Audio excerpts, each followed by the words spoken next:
Hello gang, good to have you back again. Of course, if you're tuning in for the first time, I am the Articulate Grunt. Welcome to my channel. I'm still bloody sick, so I have to apologize if my voice is a bit off. Now this is just nuts. I'm not usually sick this long. But let's get down to business. And I've got to apologize because normally I try and maintain a neutrality when bringing you information and then occasionally give you my opinion and stance.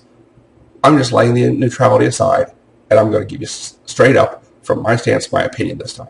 In case you didn't know, H-1B worker permit visas are for highly educated and skilled personnel, doctors, engineers, scientists, that American companies can't find individuals to fill the job and have supposed to have been looking for American individuals to fill the job for a long period of time, sometimes a matter of years, in order to get H-1B qualified personnel in to fill the positions.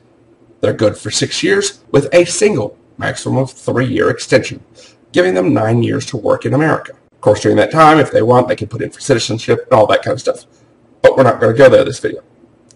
The thing is, they're supposed to be for highly skilled individuals to come in and work where companies cannot find individuals to fill the job. And the thing is, I used to look at it and go, oh, well, these are stacked up every year. They're always full. Maybe we need to open it up, have more of them available. But the more I've looked, the more I've dug, the more I find that a number of companies are just abusing it. And that's why the visas are being snatched up every year in their entirety, usually with a waiting list. A perfect example I found recently was Southern California Edison, SCE, the biggest utility company in South California.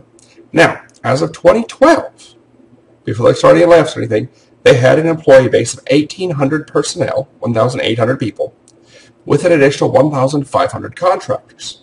Well, as of August 2014, 100 individuals were given packages and such to go ahead and retire, get out of the way. And they started a process of laying off 400 additional personnel.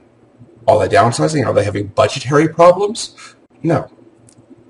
What they've done is to coordinate with the company's Infosystem and Tata Consultancy Services, based respectively out of Bangalore and Mumbai. And many of the 400 individuals being laid off are actually having to train either on hand or via video conferencing their replacements who are being brought in from overseas, being brought in from Bangalore or Mumbai, India.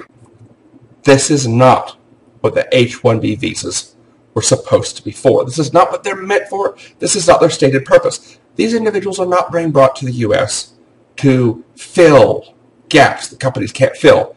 They are straight up replacing 500 American workers, displacing individuals with 10, 15 years in the job, with individuals of 1 to 2 years of accreditation and training, as I said, in many cases being hands-on trained to take over the job by the people they're replacing. One of the big problems is that when a company is caught taking part in something like this, oh, and by the way, those 2 foreign companies are 2 of the largest users of H-1B visas in the nation, placing personnel all over the country. And one of the biggest problems is that while this is meant to bring in skilled labor, skilled personnel for jobs that can't be filled with Americans, which I'm sorry, there's no such freaking thing, the punishments are almost non-existent. In many cases, there is none.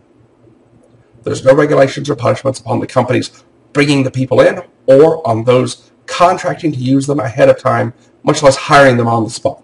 And that in itself is one of the big problems with the system.